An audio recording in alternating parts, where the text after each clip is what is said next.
Hello students, আমি Nitish sir জ্ঞানজ্যোতি coaching সেন্টারের পক্ষ থেকে তোমাদের প্রত্যেককে জানাই আরো একবার স্বাগত। তো স্টুডেন্টস, আজকে আমি তোমাদের সঙ্গে আলোচনা করব এনইপি 4 ইয়ার আন্ডার গ্র্যাজুয়েট প্রোগ্রামের অধীনস্থ যে সমস্ত ছাত্রছাত্রীরা যারা নর্থ বেঙ্গল ইউনিভার্সিটি আন্ডার বিভিন্ন কলেজগুলোতে ফার্স্ট সেমিস্টারে পড়াশোনা করছো মেজর বাংলা নিয়ে, তাদের জন্য আজকে major paper 2 Bengali last minute suggestion নিয়ে আলোচনা করব। আজকের এই ক্লাসটি পার্ট 1, যেখানে আমরা আলোচনা করব মোস্ট ইম্পর্টেন্ট 12 মার্কসের কয়েকটা গুরুত্বপূর্ণ প্রশ্ন নিয়ে। একদম 100% কমন কিন্তু আজকের এই ক্লাসটিতে বলে দেবো, যেগুলো তোমাদের পরীক্ষায় আসবেই আসবে।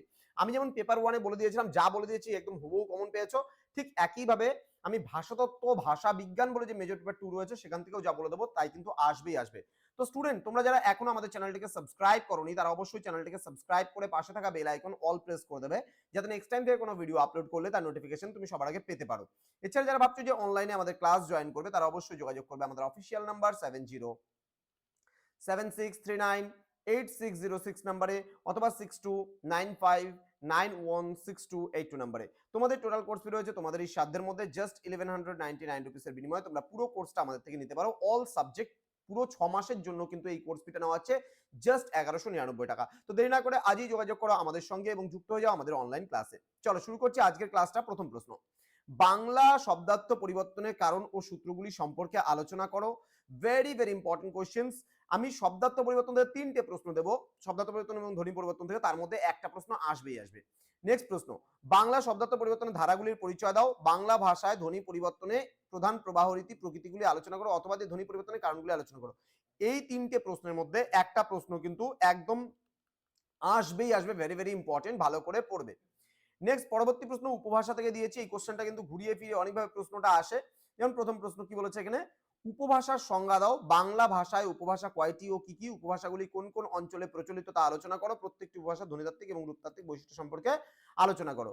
ইন্ডিভিজুয়ালি তোমাকে রাঢ়ী বলতে পারে, ঝাড়খণ্ডী বলতে পারে, কামরূপী বলতে পারে, বরেন্দ্রী বলতে পারে। প্রত্যেকটা উপভাষার কিন্তু ভাষাতাত্ত্বিক এবং ধ্বনিতাত্ত্বিক বৈশিষ্ট্য কিন্তু আলোচনা করতে হবে। যেমন এখানে রাঢ়ী বঙ্গালী বলেছে, এখানে ঝাড়খণ্ডী বরেন্দ্রী বলেছে, এখানে কামরূপীটা আলাদা হয় বলেছে। এইভাবে কিন্তু ইন্ডিভিজুয়ালিও কোশ্চেন আসতে পারে। এটা যেমন 3-এ আসতে পারে, 6-এ আসতে পারে, 2-এ আসতে পারে, অথবা কিন্তু তোমাদের জন্য এটা কিন্তু 12 নাম্বারের জন্যও কিন্তু আসতে পারে। সুতরাং বি কেয়ারফুল, খুব ভালো করে এই প্রশ্নটা পড়বে, কারণ এখান থেকে একটা প্রশ্ন কিন্তু তোমাদের 2, 3, 6, 12 যাই হোক না কেন আসবেই আসবে। নেক্সট প্রশ্ন, প্রাচীন বাংলা ভাষার কালপর্ব নির্ণয় করো এবং এর বৈশিষ্ট্যগুলি আলোচনা করো। পরবর্তী প্রশ্ন, মধ্যযুগের কয়টি স্তর? স্তরগুলির সময় পর্ব নির্ণয় করো। যে কোনো একটি স্তরে ধ্বনিতাত্ত্বিক বৈশিষ্ট্যগুলি আলোচনা করো। ঠিক আছে। নেক্সট প্রশ্ন বলেছে, আধুনিক যুগের সময়সীমা নির্দেশ করো।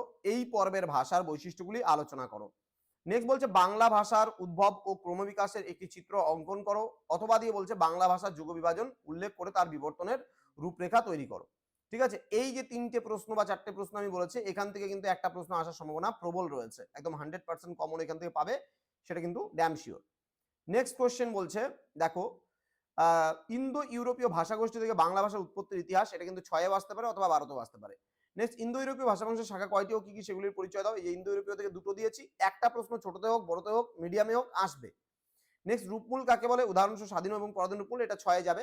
দেন সহ রূপমূল বলতে কি বোঝো? রূপমূলের শ্রেণীভাগ করো, এটাও 6-এ যাবে প্রশ্নটা। আন্তর্জাতিক ধ্বনিমূলক বর্ণমালা কি? এর বৈশিষ্ট্যগুলো আলোচনা করো, এটা 12-তে পড়তে পারো। নেক্সট, ভাষাতাত্ত্বিক টিকা, যেমন জোর কলম শব্দ, স্বরসঙ্গতি, অপভাষা, মিশ্র ভাষা, এগুলো পড়বে ভালো করে। সর্বনাম পদ কাকে বলে? কয় প্রকার ও কি কি? আলোচনা করো। তো এই ছিল মাত্র আমি 15খানা প্রশ্ন তোমাদের দিয়েছি। এই প্রশ্নগুলোর মধ্যে থেকে আমি বলেও দিলাম যে কোন কোন পার্ট থেকে কোন জায়গা থেকে প্রশ্ন আসবে। সেই প্রশ্নগুলোই ভালো করে পড়ো, দেখবে 100% কমন কিন্তু তুমি পাবেই পাবে।